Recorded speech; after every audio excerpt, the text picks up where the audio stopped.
we're gonna watch Adin lost image destroy overnight. Alright, make sure like, make sure comment, make sure subscribe. What did Adin Ross do? If we talk about the favorite villain of the streaming world, one name always pops up. Adin Ross. From a broke kid streaming NBA 2K in his bedroom to facing federal racketeering charges while still pulling millions. He used to be the I heard there's a Rico case on it. Is that true? underdog everyone rooted for. Now he's the guy people watch just to see how much further he'll fall. But here's what everyone gets wrong about Adin Ross. They think he destroyed his reputation through greed or stupidity or just being reckless. That's not what happened. Adin weaponized controversy as a survival mechanism, and somewhere along the way, his brain got so rewired that he physically cannot stop, even when he admits it, even when he knows it's killing him. Let me explain. Back when Adin was broke in high school, going nights without dinner because his family hit hard times, he learned something that would eventually destroy him. He learned that survival meant reading the room, mirroring what worked, doing whatever it took to escape poverty. That survival instinct worked when he started streaming NBA 2K from his bedroom. He'd engage with chat in real time, let their energy shape his content, and boom, he went from nobody to Twitch star in under a year. But here's where it gets twisted. That same survival mechanism that saved him became the trap.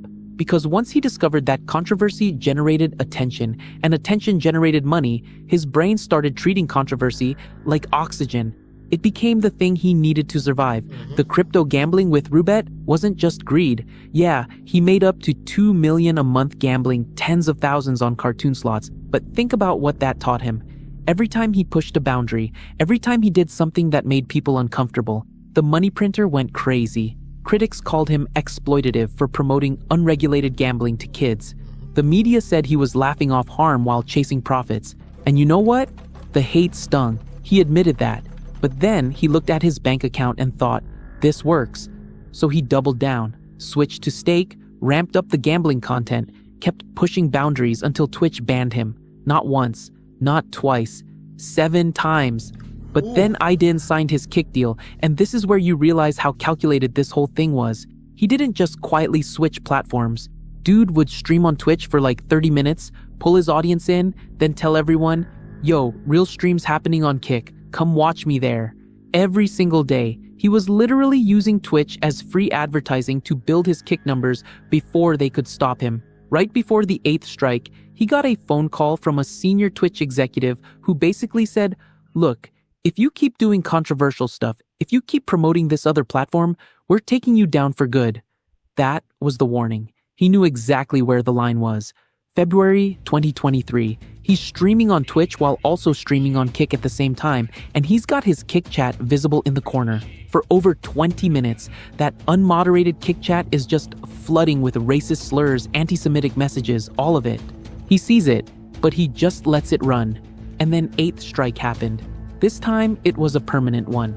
And when Adin talked about this ban later, he was genuinely mad because he thought Twitch was just being petty. Like, his argument was that other streamers' chats have the same kind of stuff, but Twitch only banned him because they saw that Kick logo on his screen and felt disrespected.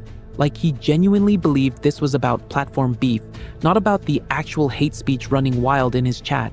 The guy had already locked in his Kick contract before any of this happened, so when the ban dropped, he went live and was like, thank God I already signed with Kick, because in his head, this proved Twitch was targeting him. He got to play victim while having a safety net the whole time, and Kick isn't just some neutral platform, it's owned by Eddie Craven, the billionaire CEO of Stake, the same gambling company paying Adin millions. He went from getting paid by a gambling company to streaming on a platform owned by that gambling company. The whole thing was just one big promotional loop at that point. No Twitch restrictions anymore. He begins escalating it even further. He started streaming with Andrew Tate during a ban. It pulled off massive viewers. And then the Donald Trump interview we all know about, which peaked at that time. Because here's what nobody talks about. When you spend years training your brain to see controversy as the only path to success, you literally lose the ability to function without it. Adin himself said trauma desensitized him, that emotions felt distant, that he felt like a puppet or slave to his audience's demands. He'd laugh about being addicted to the thrill, but you could hear how hollow it sounded. The dude was cycling through retirement announcements, moving constantly, and failing to quit gambling. He'd stream with anyone who got deplatformed, like 6ix9ine,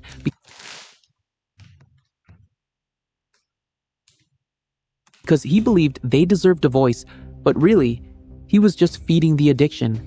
The algorithm had trained him so completely that he couldn't tell the difference between genuine connection and manufactured outrage anymore. Every decision became about whether it would generate buzz.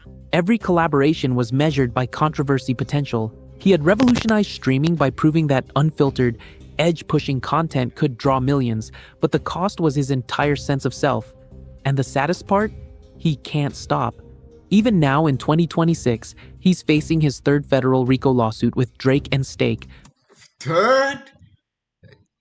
What the fuck you accused mean? of racketeering through illegal gambling promotion. He's running brand risk promotions boxing events with grudge matches. He dropped an offensive diss track with 6ix9ine targeting multiple artists. There are rumors about FaZe Clan acquisition as well. More gambling streams, more celebrity interactions, and more provocative bets. The pattern never breaks because Adin's brain has been permanently rewired to need controversy the way other people need food. He traded peace for the perpetual high of relevance, and now he's stuck on a treadmill where stopping means irrelevance, but continuing means destroying whatever reputation he has left. That's what actually happened to Adin Ross. He didn't destroy his reputation through bad decisions. He destroyed it by turning controversy into a survival mechanism. And then surviving became the only thing that mattered. The money validated every choice until validation itself became the prison. And now, he's trapped in there, forever chasing the next hit, the next scandal, the next thing that makes people talk about him, because without it, he doesn't know who he is anymore. If we talk about That was Adin Ross image destroyed overnight. The untold beef. Make sure like, make sure comment, make sure subscribe. Let's do this.